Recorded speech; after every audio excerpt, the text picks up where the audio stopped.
Rob Bro. He's your sports bro at KKAM.com and the Talk 1340 app.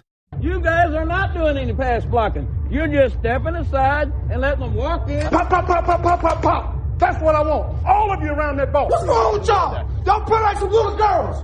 Y'all like y'all never played football before. These guys are nothing. You hear me? They breathe just like we do. Yes, sir. They sweat just like we do. Do you hear me? They went through 2 days. We went through 2 days in 110-degree heat. Yes, sir. I want you to hit everything to move. If the ref gets in your way, you hit him. Okay, then, let's play. But they're cheating us too. They're against us too. This is our team. This is us. Let's go right now. Let's get it off now. Let's go.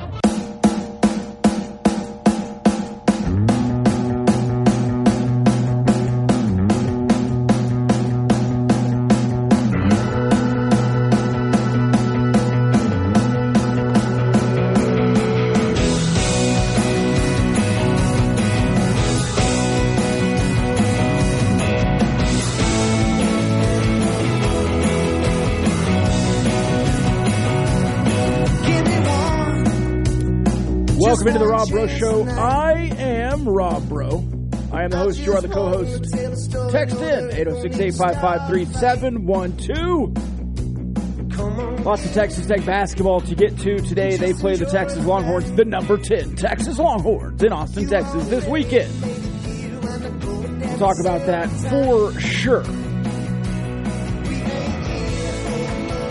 Elsewhere, we got the NFL playoffs. We've got Big 12 quarterbacks to talk about. We're going to try to set a line of total Big 12 quarterback wins through these playoffs. We'll also, give you a lean in every single NFL playoff game because why not? It's super wild card weekend. 2 teams have byes, the Philadelphia Eagles and the Kansas City Chiefs. For the text line today, what's your lock of the weekend? 806-855-3712. What is your lock of the weekend? And who is the 1 seed to more likely be in the Super Bowl? The Eagles or the Chiefs? And I know this Lubbock audience probably going to lean Chiefs, but let's see, because I think the Chiefs have more dangerous opponents than the Eagles do. And, in fact, I think the Eagles match up really well against everyone else in the playoffs. That San Francisco Eagles game is looking like the NFC Championship game, or however it lines out, depending on who beats who.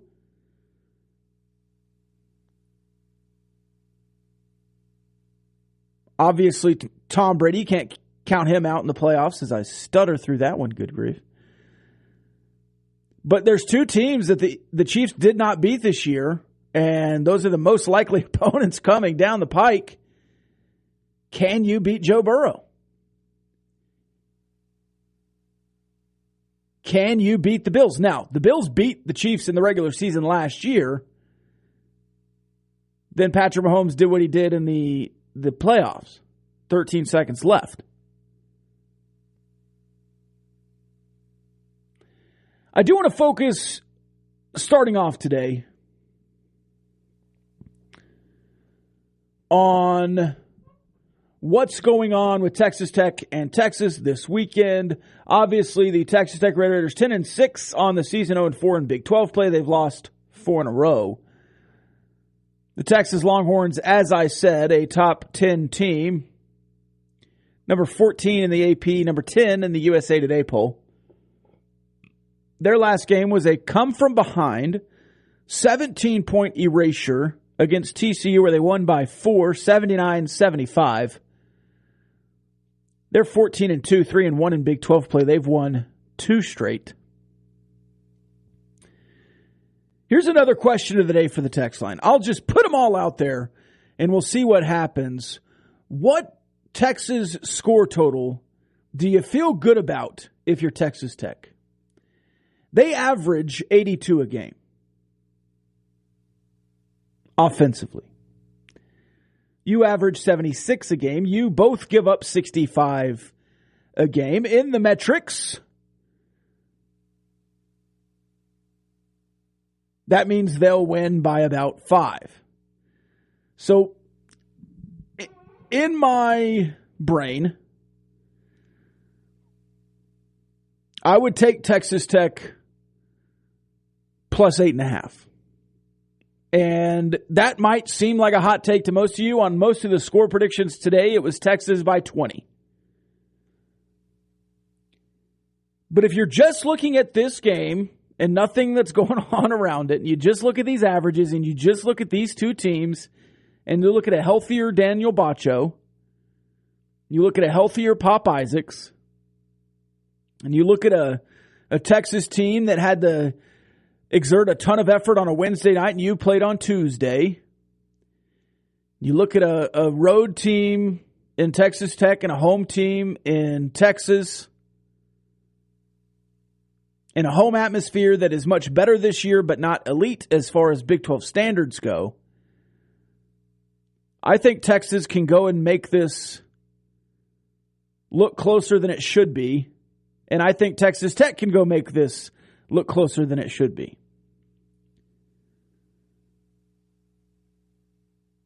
I would not lay a bet down on 8.5. I would not. That would not be financially responsible for me. But if it got to 10.5, I absolutely think Texas Tech keeps this within 10. And if I'm looking at a number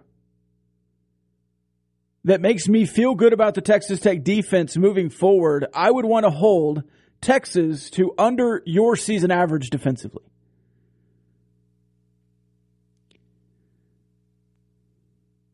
So just for the fun of it, let's say that happens. I'll take Texas to win a heartbreaker, 64-61.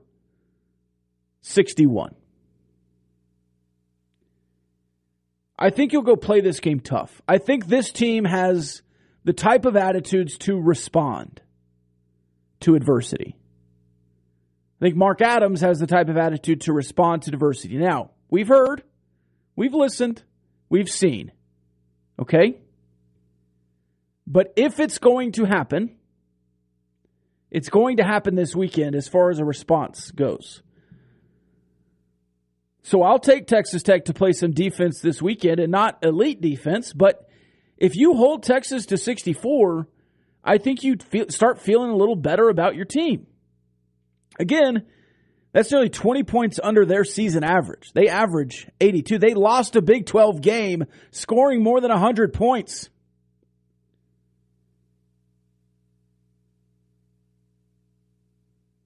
It's a good offense you're going to play. Can you hold them down?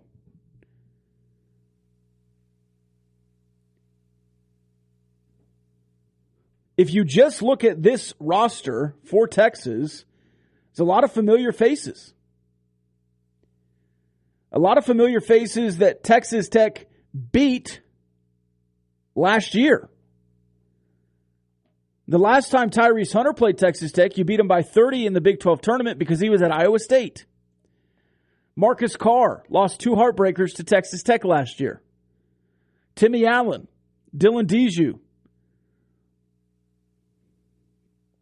The list goes on. Big 12 legend Brock Cunningham.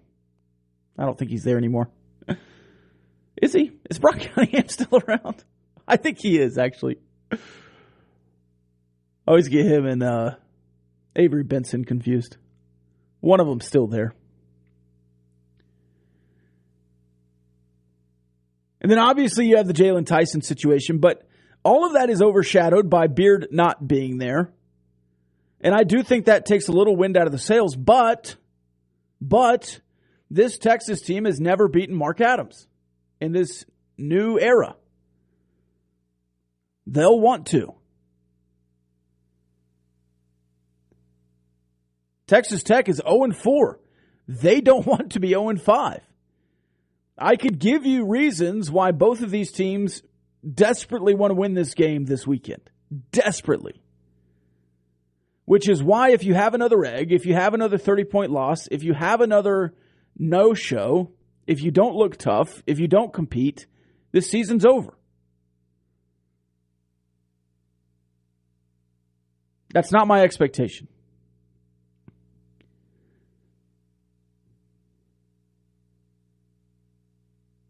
It shouldn't be Mark Adams' expectation. I don't think it's Pop Isaac's expectation. I don't think it's Kevin O'Banner's expectation. Why would Davian Harmon come here and just quit for his final year of eligibility?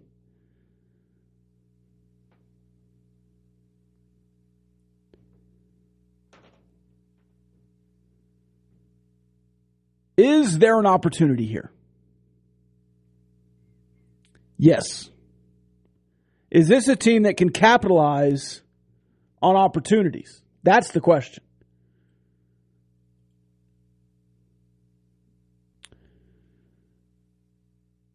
All right, let's get back to the text line. Here's a text from the NFL playoffs. Please discuss the DeMar 3 bump of goodwill that Buffalo could ride to a Super Bowl win. I think every NFL team has a story they can latch on to self-motivate. That certainly is a good story and certainly will be prevalent on ESPN or NBC or CBS or Fox, wherever those games are played.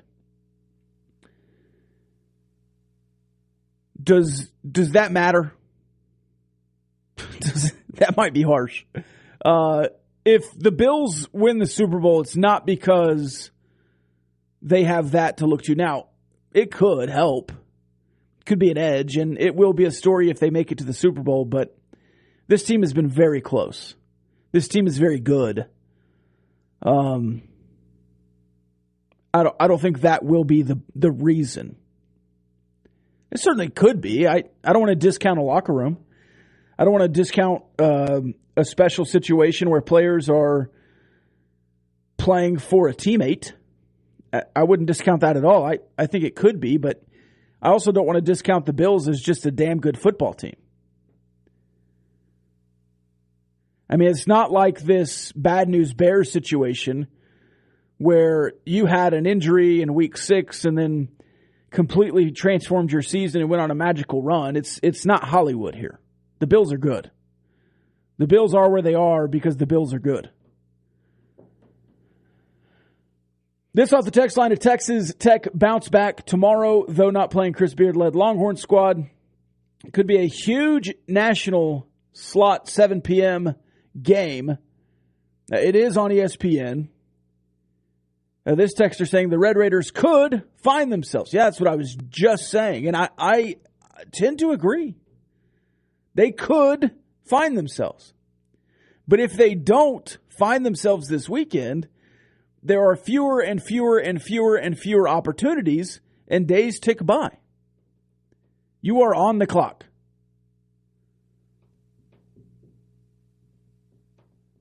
And what is it? 0-5? Is it 0-6? Is it 0-7? Where the team folds? Or was it 0-3?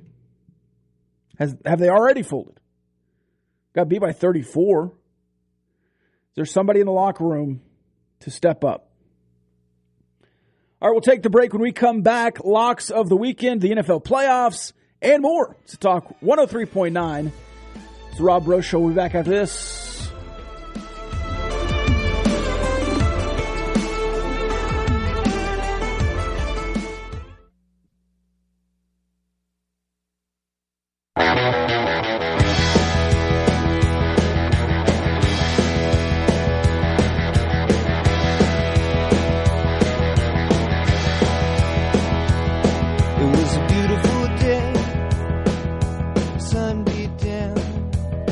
I had the radio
Welcome back into the Rob Breaux Show. Oh, man, we had a producer change there in the middle, and it's just me here. Solo Rob Breaux Show. I just had a great 3 minutes of radio that you did not hear on air because I did not push the program button because no one else is in the building right now except for me. Me and you. You can text in 806-855-3712. Thanks to my former producer producing from the road as he told me I was not on air. If he hadn't texted, I would have just talked to myself for 5 minutes and nobody would have known. So thank you, Tucker. Still producing, still the best producer out there, even from afar. As I was discussing to nobody in particular, apparently, every Big 12 weekend in basketball is a good weekend. That's how it works in the Big 12. Another full slate tomorrow as we discuss. Now, if you're just talking from a Texas Tech perspective, there are two other games that really matter.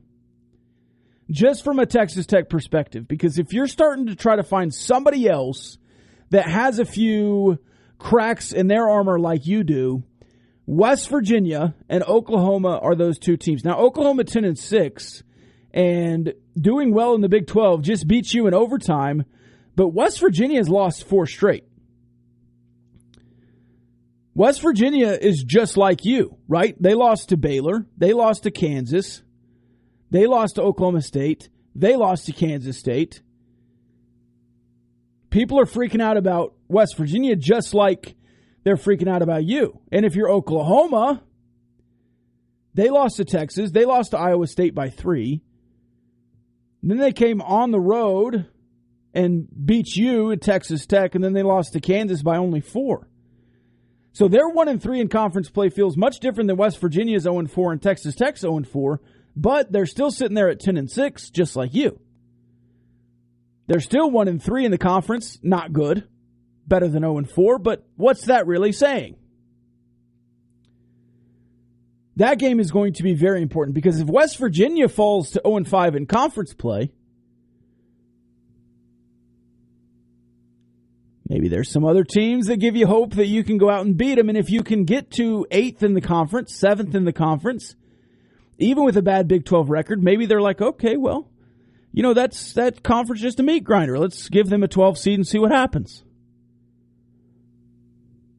The other one would be Oklahoma State and Baylor. Oklahoma State 1-3 in the conference, losing to Kansas by 2. And they beat West Virginia, lost to Texas in a 46-56 game, in which they didn't score in the last, I think, 8 minutes. And then they lost to Kansas State. So that one also in the mix. And then Baylor finally getting on the win total. They're 1-3 in conference. Beating West Virginia, but losing to Iowa State, TCU, and Kansas State to start conference play.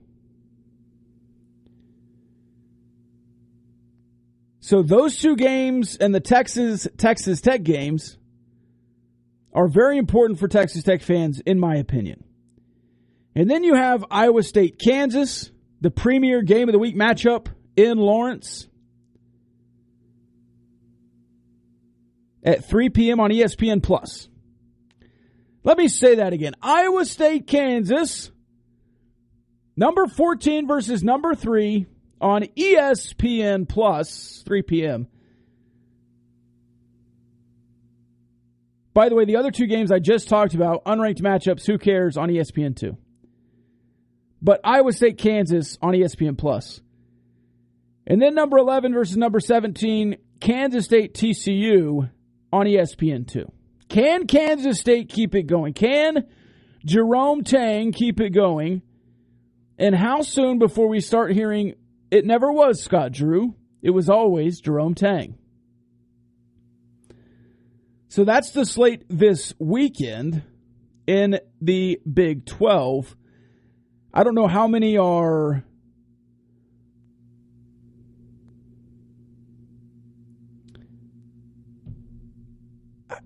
every like I just said, every weekend in the Big 12 is important.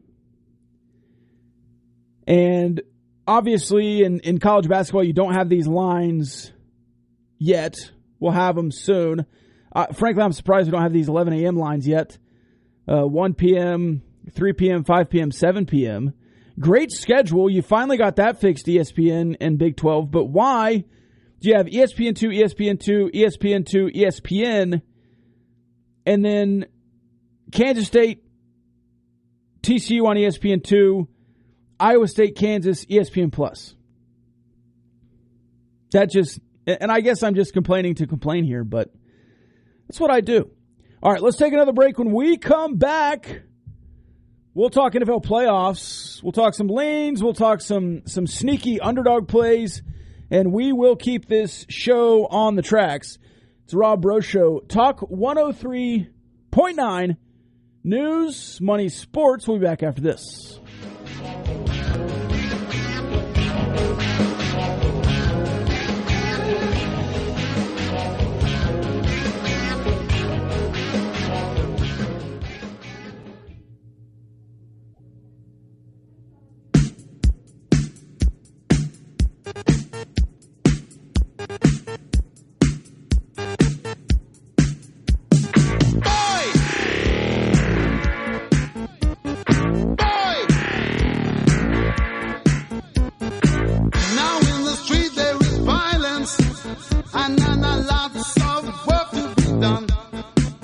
Welcome back into the Rob Breaux Show. I am Rob Breaux.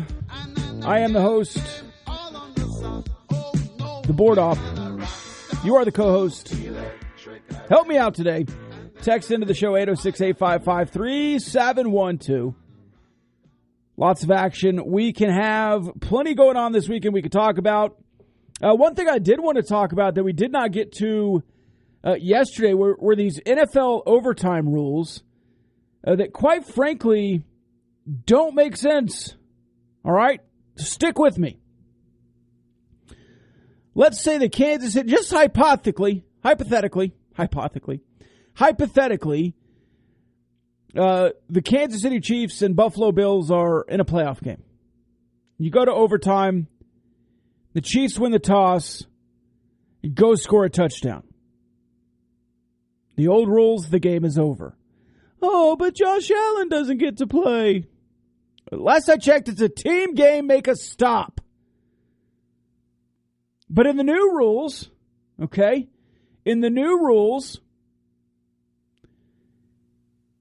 Kansas City wins the toss, goes scores a touchdown. The Buffalo Bills will then have an opportunity. If they score a touchdown and tie the game with an extra point, then the game is sudden death. So, if the Chiefs score, you're in the same position. You still have to make a stop. Sudden death is sudden death. It doesn't matter when it happens.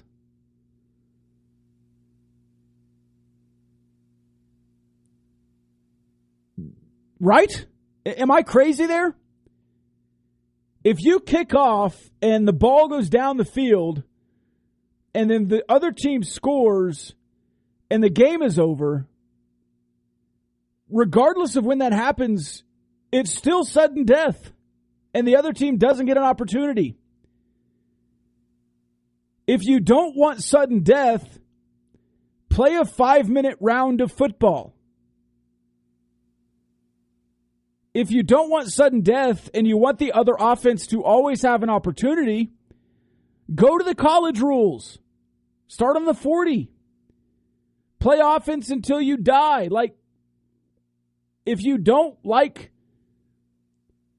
that overtime is a full football team activity, just play 7-on-7. Do a skills competition. Do punt, pass, kick with the two quarterbacks. Or play defense.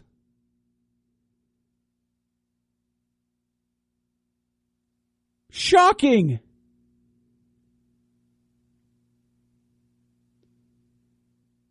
Also, to all the people who would say, oh, well, in these no overtime rules, I would kick first. Okay? So you kick first, they go score a touchdown. Now you have to score a touchdown, and then what? You give the other team the opportunity to have sudden death first?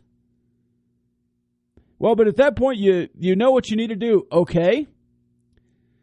So let's say you kick off. They score, you score. Why not just go for two?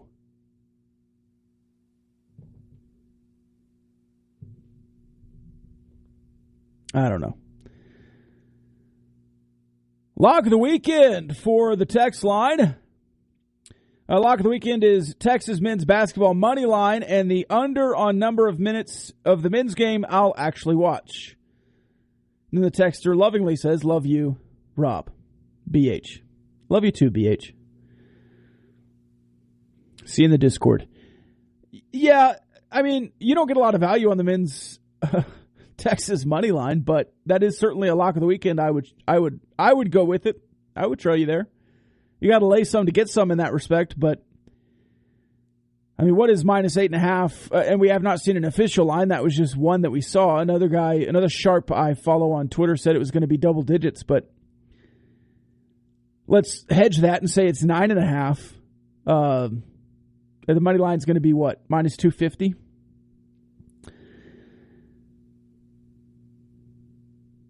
And I'm a sucker, so I will watch a bunch of that game.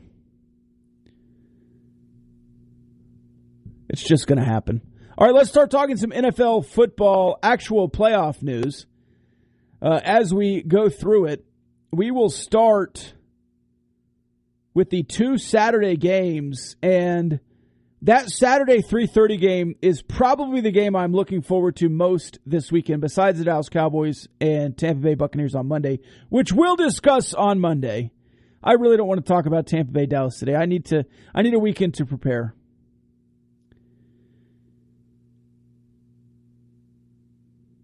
Before we do that, one more question on the text line. This is a good one. Over under number of minutes AMAC plays 0.5. I will take the under. Just because he's practiced doesn't mean he's going to play. And I would assume he's going to need 2 full weeks of practice before he plays. You might see him warm up, but I would be shocked to see him make his debut this weekend.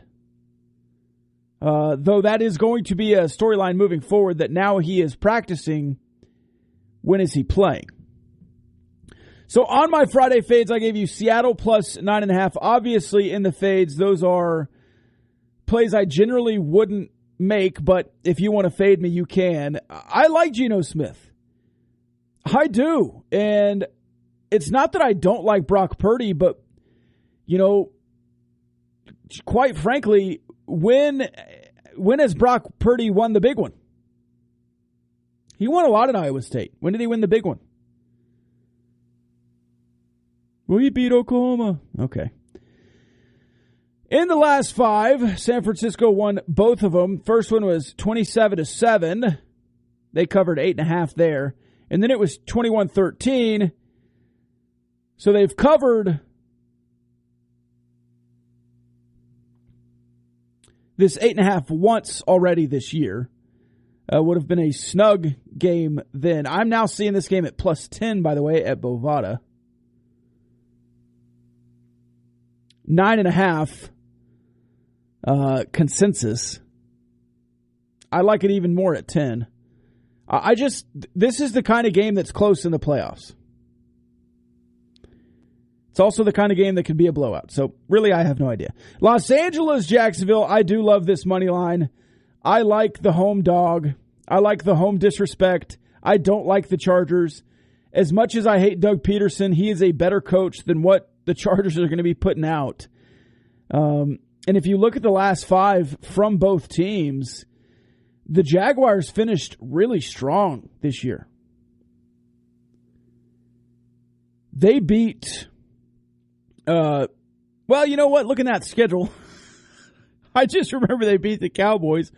They had the Titans twice, the Jets, and Houston. So it's not really a shock that they went 5-0.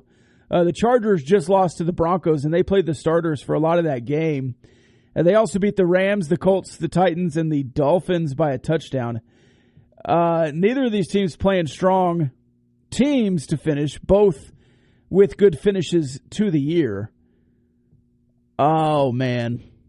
I still like Jacksonville. I thought that I was building their finish up a little bit. But the point remains, that is a division winner in the worst division in football versus a 10-7 team from a division I thought was going to be really good, but only had the Chiefs. Really. We'll talk about the Sunday games when we come back. It's a Rob Breaux Show, Talk 103.9, News, Money, Sports. Back after this.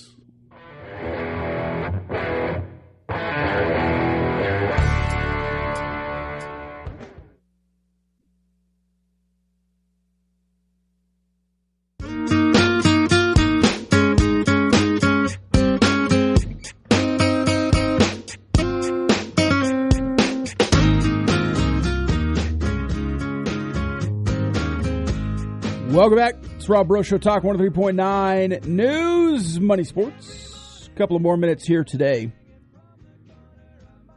We are hanging on here almost to the weekend. Another lock of the weekend from the text line. Lock of the weekend is that Mark Adams gets teed up in Austin. That's from a texter. I would fade that until I see a level of intensity on a sideline. Now, that's the wrong word. Mark Adams is very intense on the sideline. He is just not reactionary. And sometimes a calm presence, Tim Tadlock, will go out and make a show to rally the troops. Maybe Mark Adams has that in him, and I'm sure he does. I'm sure he's been teed up in his career before, but I don't see that happening. It might. We'll see. Another text off the text line, and this is a good question. Speaking on AMAC, can a rusty AMAC hurt Texas Tech at this point? No, but you don't rush him back. I mean, he has to be in game shape, especially with a foot injury. That's a high chance of re-injury. And if you don't take care of that, and I know he's been rehabbing, but you have to get back in game shape to be physically able to go play Big 12 basketball. So I think he'll come back in the next 2 weeks if he's practicing, but at least give him a full week of practice before you throw him back out in front of the Wolves. And Texas is a bunch of wolves. All right, here we go. Skylar Thompson versus Josh Allen, 13.5. That is a really, really big line. It is at 14 in a few books. Bovada, one of those books. Skylar Thompson has an A-plus prop grade at 9.5 rushing yards. We'll see about that. The last time these two teams played, it was a 7-point line for Buffalo, and they won 32-29, a 3-point game. Does Miami have it in them? They're 3-2 against the spread in the last 5. So is Buffalo. Miami's won 5 straight to get in the playoffs. New England, Jets. Buffalo's won 5 straight. I was like, that doesn't make sense. Miami was on an awful tear. That's what I thought. I was like, what's going on here? They're 1-4 in the last 5. Losing to Green Bay, not in the playoffs. That Buffalo game, the Chargers by a touchdown. The Patriots not in the playoffs. And they beat the Jets 11-6.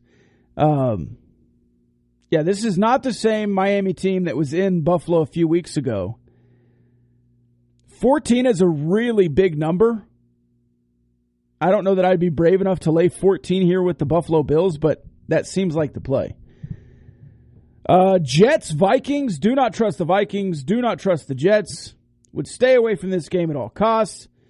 But in honor of my friend Kyle Jacobson, I would hammer the Minnesota Vikings. No chance they lose. Absolutely no fear from Kirk Cousins. It's not prime time because it's at 3:30, even though it's the only game of the week, and every NFL game is prime time on the weekend when there's nothing else going on. And then Baltimore, Cincinnati. Lamar Jackson officially out for the game. This is a spot for the Bengals. If I'm a Chiefs fan, I am the biggest Baltimore Ravens fan that has ever been this weekend. I'm not scared of the Bengals if I'm a Chiefs fan, but I certainly do not want to play them. Certainly do not want to play them.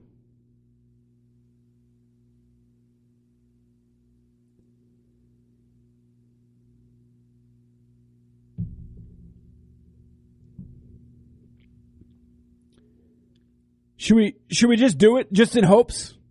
Baltimore money line. Let's just see what happens. Stranger things have happened, all right? Lock of the weekend, no 2023 Big 12 football schedule with a frowny face there. Yeah, so allegedly reported today, the UCF AD has said that the Big 12 schedule is scheduled to come out next Tuesday. I'll believe it when I see it. But if it is announced next Tuesday, what do you want to see? What do you see? What do you see on the schedule if you're Texas Tech? What do you see on the schedule if you're Oklahoma and Texas? What do you see on the schedule if you're Houston, BYU, UCF, and Cincinnati? Rumors abound on who Texas Tech will play this year. Obviously, you're already going to Wyoming in the non-conference, Oregon coming to Lubbock in the non-conference. So you have those two lined out. You have the cream puff you're playing at the beginning of the season. Your non-conference is set. Is there an opportunity, okay? Is there an opportunity to play Texas at home again on the schedule? Since you just played Houston at home, do you go to Houston in year one of Houston in the Big 12? Do they take that stuff into account, or will you double book Houston this year in Lubbock and go to Austin? Do you even play Texas? Do you play the Oklahoma schools? Do you play Iowa State? Do you play Kansas State? It's all up in the air. Now, there have been some things reported, like reportedly you're not going to play the Oklahoma schools.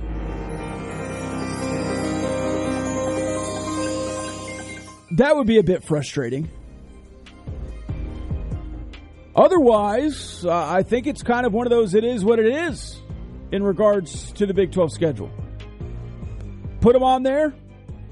Joey McGuire and company is going to play them. And the schedule is one of those things you can't really do anything about it. It's just show up and play. But I do really want to see that schedule. I really want to dig through and see who got rewarded and who didn't. All right, it's been a fun week of shows. When we come back on Monday, we'll have playoff recaps and Dallas Cowboys preview for you. All that starts on the Raiderland Monday morning at 11 a.m. Then we'll turn the morning into afternoon on the Raiderland before the Rob Bro Show comes back. I've been Rob Bro. Be Rob Bro. We'll see you then.